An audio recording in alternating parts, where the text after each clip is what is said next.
Mateus capítulo 5, versículo 37 diz assim: Seja, porém, o vosso falar sim, sim, não, não, porque o que passa disto é procedente do mal. Hoje nós vamos ver outra pérola no caminhar cristão e vai ser o nosso tema de hoje. Eu quero que antes disso, de eu dizer qual é a pérola de hoje, eu quero falar que o versículo 37, que nós lemos agora, o sentido principal dele está falando em relação à honestidade, seriedade, confiabilidade de a gente não mentir, não dizer meias mentiras ou meias verdades, está tudo errado, né? Meia mentira ou meia verdade, nenhuma das duas é correta. E não devemos dar falso testemunho, não devemos trabalhar com mentira e assim por diante. E isso é sustentado por Tiago, por exemplo, Tiago 5,12, que diz a mesma coisa, só que explica um pouquinho melhor esse sentido de Mateus 5,37. E em Tiago 5,12 fala: Mas sobretudo, meus irmãos, não jureis, nem pelo céu, nem pela terra, nem façais qualquer outro juramento, para que a vossa palavra seja sim, sim, e não, não, para que não caiais em condenação. Por que fala que não devemos jurar? Porque na realidade a nossa palavra, se você fala que é ou que não é, deve bastar. Quando a pessoa começa a ficar, não, mas eu juro por isso, eu juro por aquilo, não precisaria. Um simples sim ou não é o suficiente. Inclusive, é meio suspeito a pessoa que tem que ficar jurando pelo pai, pela mãe, por isso, por aquilo. Porque para aquela pessoa, pelo menos, o sim ou não dela mesmo já não vale muita coisa. A pessoa já não está valorizando, já não dá mais valor para o sim ou não. Por isso que tanto em Mateus 5,37 quanto em Tiago 5,12, que o seu sim seja sim e que o seu não seja não. Sim, sim, não, não, acabou. Não precisa jurar, não precisa passar disso. Aí fala, para que não caiais em condenação. Condenação nunca é uma coisa boa, nunca é uma coisa positiva. Enfim, esse é o sentido primário de Mateus 5,37, mas não é nisso que nós vamos focar hoje. Quero hoje levar esse versículo, essa verdade, a uma outra dimensão, outro aspecto importante, e que talvez ele se torne um pouquinho obscuro, um pouquinho escondido, um pouquinho camuflado, mas está presente e é muito importante. E isso eu quero falar sobre o poder, a importância e a capacidade do não. E o tema de hoje é justamente esse, a capacidade do não. O não, a palavra não, ela pode transformar, revolucionar as nossas vidas, tanto para o bem quanto para o mal. E eu quero ver agora então algumas características do não. Então olhe comigo primeiro para Mateus 5,37, que nós acabamos de ler, onde nós podemos ver aqui a necessidade do não. A necessidade do não. Seja, porém, o vosso falar. Então aqui está falando sobre falar. Está dizendo seja. Então está dando uma ordem, que o seu falar seja sim, sim, não, não. E essa palavra falar, que você note bem ela é a tradução da palavra grega logos. Logos. E a palavra logos, ela pode ser traduzida como palavra, ou no caso palavrear, falar, por isso que é traduzida como falar, mas se fosse transliterar, seria palavrear, fazer palavras. Tá? A gente não fala palavrear, a gente fala falar, tá bom? Mas seja o vosso falar, seja o vosso logos, sim, sim, não, não. E a palavra logos, ela quer dizer palavra, pensamento, ela quer dizer lógica, o raciocínio. É de logos que vem a palavra portuguesa lógica. A palavra lógica vem de logos. Você fazia lógica, é o pensamento, é o raciocínio de alguma coisa. Tá? Então, quer dizer isso, palavra ou raciocínio até, inclusive. E um exemplo aqui, se você olhar em Mateus 5 e olhar alguns versículos anteriores, a gente leu Mateus 5:37, olha para Mateus 5:32. 5 versículos atrás, nós temos um outro uso da palavra logos no grego, mas não no português. No português ela foi traduzida de uma outra forma, muito bem corretamente traduzida, não há problema algum, mas vai demonstrar o escopo da palavra logos, quando a gente vê aqui o falar no versículo 37. Mateus 5:32. Eu, porém, vos digo que qualquer que repudiar sua mulher, a não ser por causa de fornicação, faz que ela cometa adultério, e qualquer que casar com a repudiada, comete adultério. Eu quero que você olhe as palavras a não ser por. Está vendo? Por causa de. A terceira frase do versículo. Eu, porém, vos digo que qualquer que repudiar sua mulher, a não ser por causa de. Está vendo essas três palavras? Por causa de. Essa frase, por causa de, é uma palavra em grego. Adivinha qual que é? É a palavra logos, que foi traduzida corretissimamente por causa de. Então veja como logos pode ser falar, pode ser palavrear, pode raciocinar, pode ser lógica, por causa de, quer dizer o quê? Devido, como justificativa, como raciocínio, como lógica. É algo que tem a ver com a mente e de raciocinar, tá bom? Então aqui nós podemos ver que a palavra falar está ligada com pensar. E de fato, tudo que a gente fala vem de onde? Do coração. Que no Novo Testamento é equiparado com a mente. Lá em Mateus 12:34, Jesus falou: raça de víboras, como podeis vós dizer boas coisas sendo maus? Pois do que há em abundância do coração, disso fala a boca. Veja bem, aqui está falando sobre falar. Tá? Falar. Essa palavra falar, ela está se referindo àquilo que sai da boca, que está se referindo àquilo que está cheio o coração. Tá? A palavra coração é a palavra grega cardia, de onde a gente tem, no português, cardio, coração, cardiologia, cardiopatia, e assim por diante. Então, ambos dizer, como nós lemos no versículo 34, raça de víboras, como podeis vós dizer boas coisas sendo maus? Pois o que há em abundância no coração, disso fala a boca. Tanto a palavra dizer, que é outra coisa interessante aqui, interessante para mim, né? Espero que seja para você também. Quando você vê, como podeis vós dizer, aí depois fala, disso fala a boca, então dizer e fala. Ambas essas palavras são é uma palavra só, que é traduzida como dizer e a outra como fala, no mesmo versículo. Mas no grego é a palavra laleo. Laleo. Interessante é que laleo tem como base lego, que é a mesma base da palavra de logos. Tá? Então, coração, logos, lego, está tudo interligado. O falar e o pensar. A lógica, o pensamento, o coração. Inclusive a palavra coração, cardia, literalmente quer dizer o coração, de forma literal, mas figurativamente significa pensamento, em grego. Cardia também tem o sentido de pensamento, que é muito parecido com logos. Então você veja como está tudo interligado, o que a gente fala, o que a gente pensa, o que a gente pensa, o que a gente fala. Coração e boca, palavras e pensamento, raciocínio e lógica, está tudo interligado na gramática grega. Seja, porém, o vosso falar. Então esse falar está ligado com como você pensa. Então seja o vosso falar, seja o vosso pensar, seja o vosso raciocinar. Então não se trata apenas de você dizer sim, sim e não, não, mas você pensar. O que quer dizer o sim, sim e o não, não? O que é sim, o que não é não. O que é verdadeiro é verdade, o que é mentira é mentira.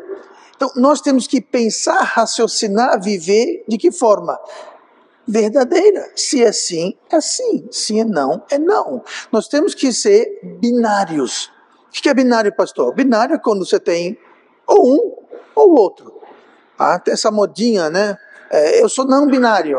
Isso quer dizer o quê? Eu não sou nem homem nem mulher. Então você deve ser um mineral, um vegetal, uma planta, eu não sei o que é. Mas, infelizmente, nós somos binários. Ou você é homem ou você é mulher. Aqui é a mesma coisa, temos que ser binários. Na matemática, programação, informática, esse tipo de coisa, binário é o quê? Você tem um valor 0 ou 1. Só tem isso. Ou é ou não é. Ou tem um valor ou não tem. A luz está acesa ou apagada, a porta está aberta ou fechada. Não tem meio termo. Sim, sim, não, não. Ou um ou outro. Não tem meio termo. No sentido que é mais comum no Brasil, que é o sentido decimal, se tem na realidade 10 valores, sendo que um é nulo, que é o 0. Então você tem 0, 1, 2, 3, 4, 5, 6, 7, 8, 9. Pronto. Você tem um leque de opções. O binário não. Sim, sim, não, não. Ou é 0 ou é 1. Acabou. Então nós temos que pensar nesses sentidos e não viver numa área meia cinza, não só no falar, mas no pensar, porque nós falamos aquilo que pensamos, da boca sai o que tem de abundância no coração. Então nosso coração é de onde vai sair as decisões. Toda decisão que nós tomamos, inclusive a que vamos falar, também que vamos fazer, como vamos raciocinar, ela tem origem e começa no coração, o nosso raciocínio. Então, o não, se é que ele vai vir, estamos falando sobre o não, ele vem do coração. O não se origina aqui no coração da gente.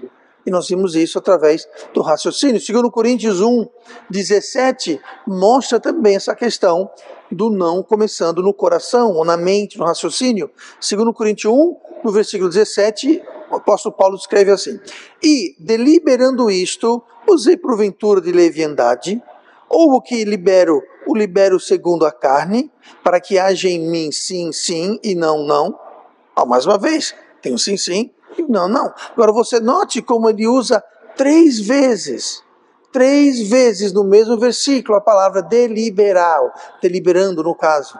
Se você olhar o sentido no dicionário dessa palavra deliberar, ela significa decidir após reflexão.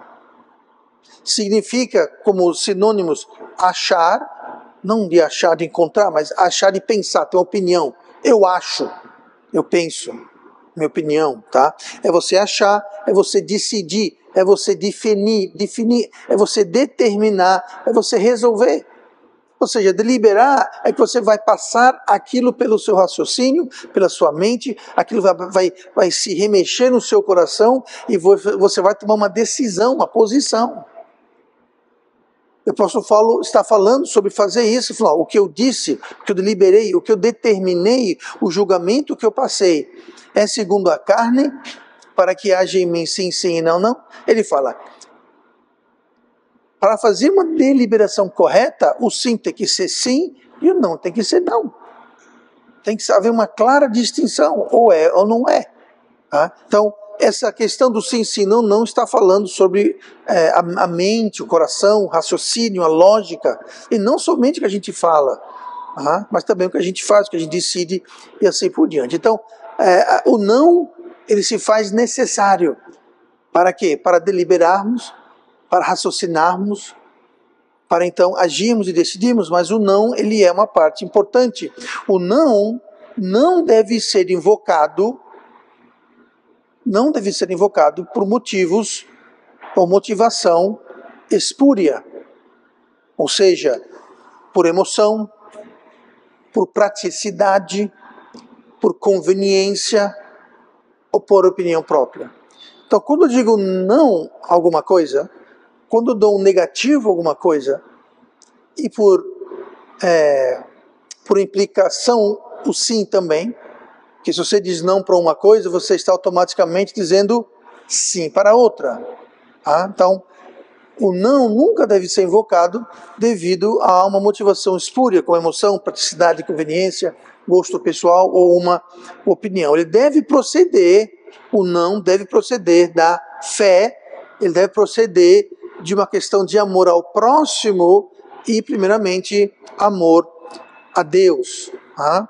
E ele se torna necessário, o não, ou sim, o não se torna necessário porque o não nos tira da neutralidade, ele nos tira da indiferença. Como assim indiferença, pastor? Você tanto faz, sim, não. Você já teve alguém que, sei lá, de repente você tá em casa, aí tem duas opções, tem suco de, sei lá, de laranja e suco de, sei lá, limão. Laranja e limão, tanto faz. Não, mas qual? Tanto faz. Aí você dá de limão, eu quero de laranja. Sim, sim, não, não. Neutralidade ou indiferença não é uma coisa boa, especialmente quando se trata de algo espiritual. E muitas vezes nós nos tornamos indiferentes, nós nos tornamos neutros em coisas que nós não deveríamos nos tornar neutros. Então o não nos tira dessa neutralidade, ele nos tira de ser mornos, digamos assim. E nós sabemos que Jesus acha do crente morno, né? Seja quente, seja frio, mas não seja morto. Senão, eu vou botar vocês para fora. Então, a nossa indiferença, a gente ficar em cima do muro, a gente ser o crente isentão, aquele crente que não toma posição. Por quê? Tanto faz.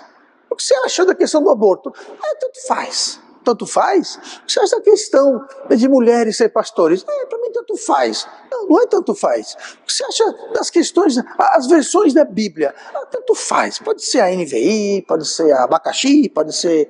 Qualquer sabor de Bíblia tá bom, não interessa. Sabe o que é isso? É um isentão. É aquele que não toma posição, que está em cima do muro. Acha mais prático não tomar posição nenhuma. O que você acha sobre algum tema importante? Tanto faz. É sim, é não. E não devemos ser assim, devemos ser binários. Ou é sim ou é não. Ou é certo ou é errado. Tá? Obviamente, tem muita coisa que não cai nesse escopo, como mencionei agora há pouco. Qual é o melhor suco? Laranja, limão, abacaxi. Bom, daí não tem certo ou errado e não tem problema algum você ser indiferente quanto a isso. Mas eu estou falando ser indiferente sobre coisas no caminhar cristão, sobre coisas importantes que nós temos que sair de cima do muro. Nós temos que tomar uma posição, nós temos que ser um sim, sim ou um não, não. Então, o não é necessário na vida do caminhar cristão. Agora vamos para a segunda característica da capacidade do não. Nós vamos lá para o Velho Testamento, Deuteronômio capítulo 30, esta noite, e olha comigo no versículo 19, que eu vou ler.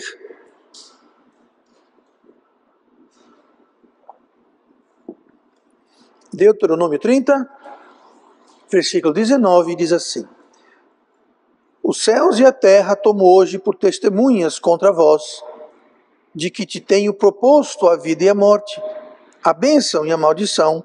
Escolhe, pois, a vida, para que vivas, tu e a tua descendência. Então, o que nós temos aqui, nós vimos a necessidade do não, e nós temos também aqui a exclusividade do não. O que o não efetivamente vai fazer, ele vai excluir alguma coisa. Ele vai eliminar alguma coisa, ele vai restringir, ele vai excluir, aí a exclusividade. Então aqui nós temos, no nosso caminhar cristão, a necessidade e importância de estarmos excluindo, cortando, eliminando coisas da nossa vida. E como que a gente vai excluir, eliminar, cortar coisas das nossas vidas? Usando o poderoso não. Não. Dizer não para certas coisas que devemos dizer não. Então, o não, ele traz exclusividade. Ele traz um corte. Ele traz eliminação. O não, ele demarca e ele define a nossa escolha. Que foi isso que Moisés falou em Deuteronômio 30:19. Escolha, pois, a vida. Escolhe. Então você tem uma escolha para fazer. Toda escolha você vai fazer o quê? Você vai dizer sim para alguma coisa e não. E o não vai definir o que é o sim, ou o sim vai definir o que é o não. Então, se você fala sim para o pecado, você está cortando, restringindo Deus. E vice-versa. Você diz não para o pecado, você está incluindo e abrangendo Deus. Então, toda escolha vai ser uma decisão entre o sim e o não. E o não é aquilo que vai excluir o que deve ser excluído das nossas vidas. Foi o que Moisés fez ao povo. Ele falou, decidam, escolham. Vocês vão escolher o quê? Ele falou, bem, escolha o seguinte, eu tenho proposto a vida ou a morte, escolha. O não pode trazer vida e o não pode trazer morte. Aí fala sobre bênção e maldição. O não pode trazer vida e o não pode trazer morte. Depende do que você está dizendo não. Para o que está dizendo não? O fruto daquele não pode ser vida, pode ser morte, pode ser bênção, pode ser maldição. Aí que está a capacidade do não, o poder do não e a exclusividade do não. Josué, em Josué 24, que quiser ir para lá, Josué 24 é o sucessor de Moisés, no caso Josué, e Josué faz a mesma coisa, ele dá uma escolha ao povo, e junto com a escolha ele dá o exemplo que ele havia escolhido, a escolha que ele havia feito. Josué 24, versículo 15, porém, se vos parece mal aos vossos olhos servir ao Senhor, escolhei hoje a quem servais, se aos deuses a quem serviram vossos pais, que estavam além do rio, ou aos deuses dos amoreus, em cuja terra habitais. Porém eu e a minha casa serviremos ao Senhor. Então aqui a escolha é, você vai dizer não para quem? Você vai dizer não para os deuses que os vossos pais serviram? Ou vocês vão dizer não aos deuses dos amoreus? Ou vocês vão dizer não a Deus, Deus verdadeiro? Vocês têm que dizer não para alguma coisa. Era o quê? Era uma escolha. Escolhei hoje a quem servais. Como é que vai escolher? Você vai ter que dizer não para dois desses. Você tem os deuses além do rio, que seus pais serviram e se deram mal. Você tem os deuses, falsos ambos, dos amoreus. Ou você tem o Senhor Deus. Você tem que dizer não para dois deles, de preferência. Não dá para você ficar em cima do muro. Não dá para você ser não binário. Ou você é, ou você não é. Não tem meio termo. Só servir a Deus? Vai. Eu e minha casa serviremos ao Senhor. Então isso é a exclusividade do não. A quem vão dizer não? A quem iriam dizer não? O povo hebreu. Um exclui o outro. E a gente exclui através de um não. De um não. Como Jesus mesmo falou em Mateus 6, 24, ninguém pode servir a dois senhores, porque ou há de odiar um e amar o outro. Binário. Vai odiar um, amar o outro. Não dá para amar os dois. Não, então tem que ser, um vai ter que receber um grande redondo não e o outro um sim. Então o não se faz necessário, o não exclui certas coisas. E olha comigo para Isaías 65, onde nós vamos ver a rentabilidade do não. Nós vimos a importância do não. Nós temos que ter o não nas nossas palavras, mas mais importante, no nosso coração, nossa mente, nosso raciocínio. Tem gente que não gosta de dizer não. Aprenda a dizer não. E aprenda a dizer não, sabe para quem? Para si mesmo. Dizer não a si mesmo. Mas o não é importante. Importante. Alguém que passa a vida inteira. Uma criança que cresce e nunca ouviu um não, vai ser uma criança totalmente desequilibrada e disfuncional. Nunca ouviu um não. Posso? Pode. Está errado? Não. Olha, ouviu um não. Não é? Péssimo exemplo. Alguém que. A criança que é feita de todas as vontades. Nunca tem um não. Não é bom. Não é saudável. Porque a vida não é assim. E a criança cresce achando que pode chegar para o patrão. Ó, patrão, posso ir para casa mais cedo hoje? Não. Posso conseguir esse emprego? Tem que fazer um concurso, uma prova, tem que ter... não. Eu sou uma vítima da sociedade. Todo mundo diz não para... Começa em casa. Então a criança tem que ouvir um não. Importante se acostumar com o não.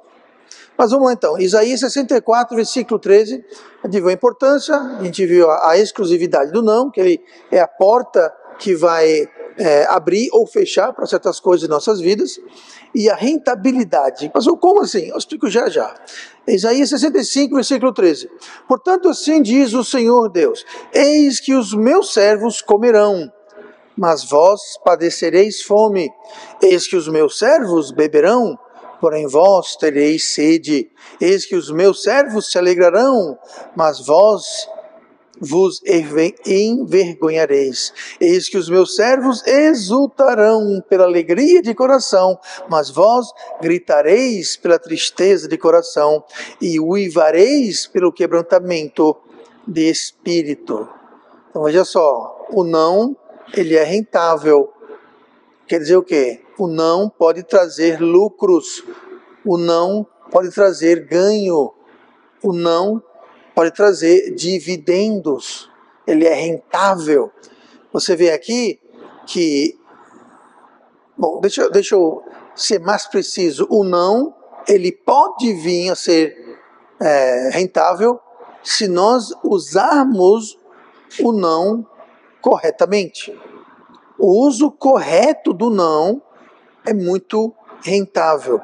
Agora, o não errado, como assim? Você dizer não para a coisa certa, dizer não para o que é correto, dizer não para o que é verdadeiro, isso não vai trazer dividendos ou lucros. Pelo contrário, vai trazer sofrimento, vai trazer dor, vai trazer perda e prejuízo. Então, os resultados que nós vemos no versículo 13 e 14, vai beber, vai comer, vai se alegrar, vai se exultar, tudo isso, esses resultados, eles são condizentes e serão relativos pelo que foi determinado nos versículos anteriores, principalmente o 11 e o 12. Olhe comigo para Isaías 65, 11 e 12. Ele diz assim: mas a vós, veja bem, isso aqui é o que vem antes do versículo 13 e 14, obviamente, o 11 e o 12, tá? Mas a vós, os que vos apartais do Senhor, veja só, ele está falando, vós que vos apartais do Senhor. O que é apartar? Eles se separaram, eles excluíram. Como é que você exclui algo? Através do não. Essas pessoas que ele está falando disseram não para Deus. É um não errado. Então vamos lá. Mas a vós, os que vos apartais, disseram não, apartais do Senhor, os que vos esqueceis do meu santo nome, ou seja, disseram não para o santo nome de Deus, se apartaram, disseram não, tá? Os que preparais uma mesa para a fortuna e que misturais as bebidas para o destino. Só para aqui explicar o que é isso. Fortuna e destino, você vai notar que estão com fortuna com F maiúsculo, destino com D maiúsculo também. Aqui ele está se referindo a deuses pagãos, tá? Em hebraico, a palavra fortuna é a palavra gad e destino é a palavra meini. Ambos são nomes de deidades babilônicas pagãs. Tá? Então, quando fala fortuna e destino, são nomes de deuses, falsos deuses, obviamente. Tá? Foi colocado em maiúsculo para indicar que é um substantivo usado como pessoal, pessoalmente, tratando de uma deidade. Tá? Não é apenas fortuna ou destino no modo normal de uso. Não, está falando sobre uma deidade pagã, obviamente. Então aqui está falando pessoas que disseram não para Deus e disseram sim, consequentemente sim, para deuses pagãos. Disseram não para a coisa errada. Aí continua no 12. Também vos destinareis a espada. Quem Deus vai destinar a espada? A todos aqueles que disseram não para Deus e consequentemente sim aos deuses pagãos, a fortuna e destino. Aqueles que ignoraram, que esqueceram, que se apartaram de Deus, disseram não para Deus. Deus falou, a vós eu vou destinar-vos a espada, e todos vós encurvareis a matança, porquanto chamei e não respondestes. Deus chamou, disseram o quê? Não.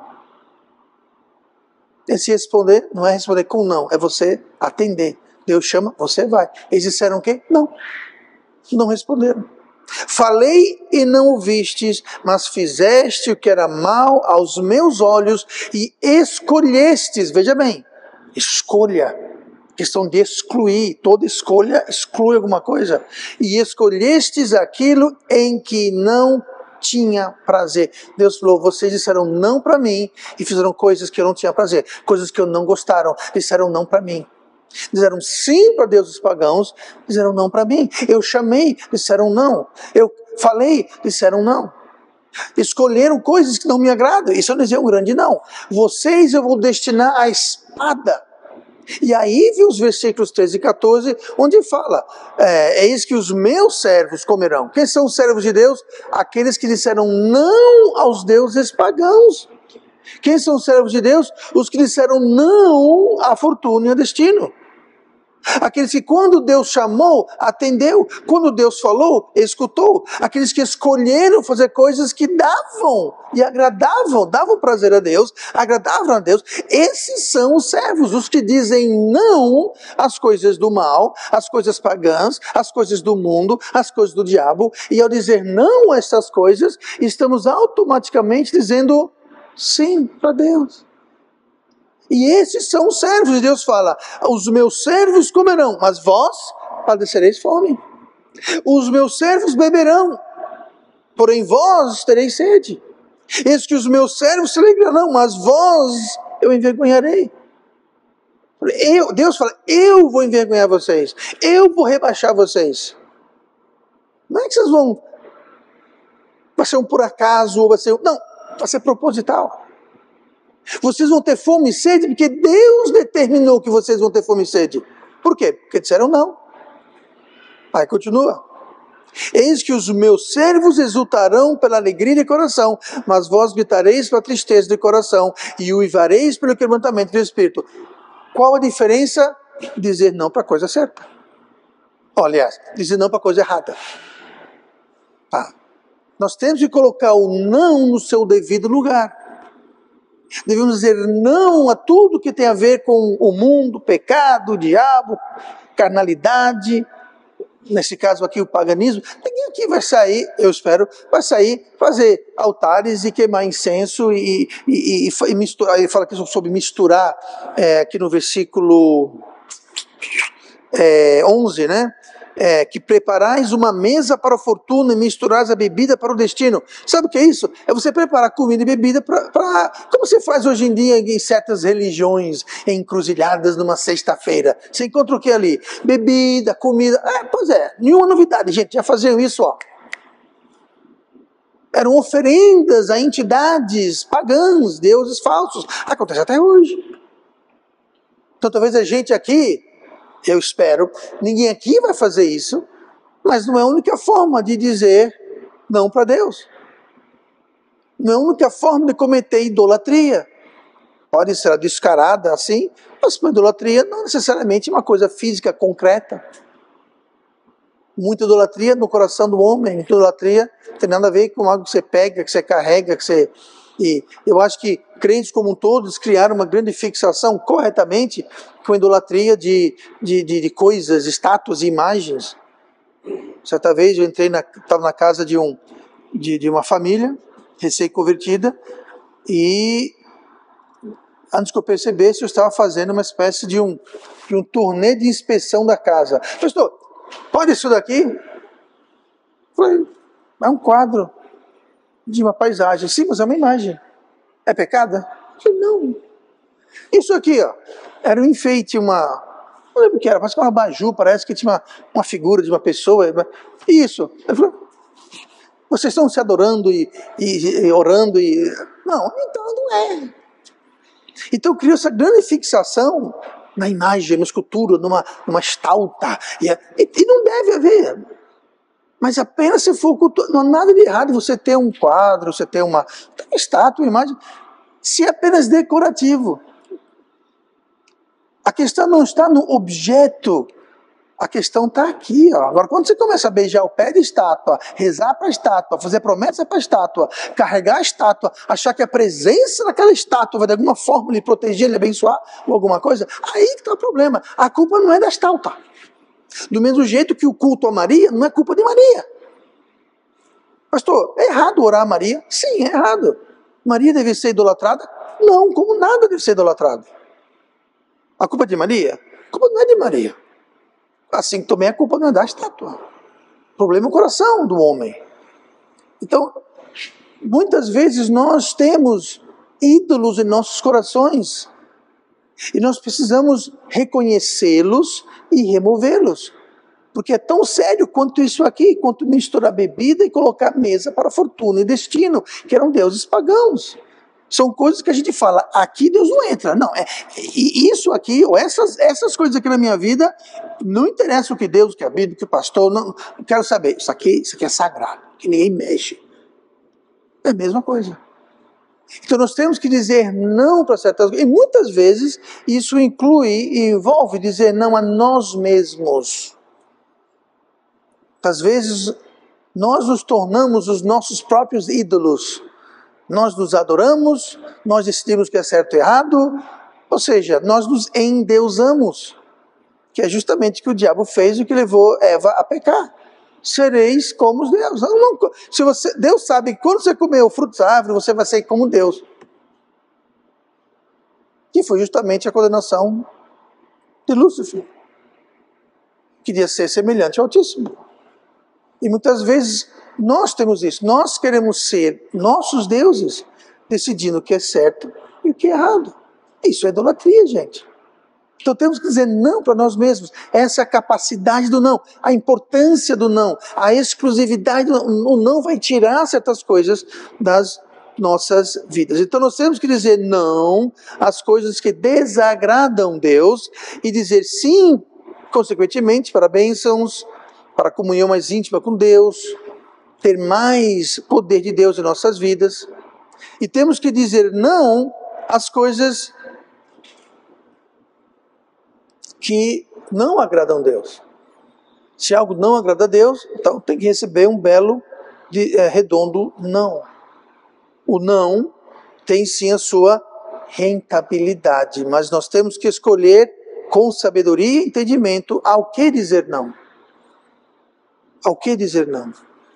Nós temos toda a liberdade de escolher o que nós vamos dizer não ou sim. Nós temos toda a liberdade, Deus nos dá toda a liberdade. Por isso que o não é importante, é de grande capacidade. O que nós não temos o poder é de fugir das consequências. Você pode dizer não para Deus o quanto você quiser. Mas um dia o boleto chega e você vai ter que pagar. Tá? Então a gente tem a liberdade de escolher, mas não temos liberdade de se esquivar as consequências. Tá bom? Resumindo, o não pode ser um poderoso aliado ou um terrível inimigo. Se nós não aprendemos a dizer não para as coisas que devemos dizer não, então é o nosso maior inimigo. Estamos dizendo não para Deus, as coisas de Deus, é o nosso inimigo. Mas se estamos dizendo não para as coisas que devemos dizer não, então se torna o nosso aliado. E a diferença será a quem ou ao que nós dirigimos o não. A quem ou ao que. O nosso texto de hoje, Mateus 5,37, eu vou ler de novo.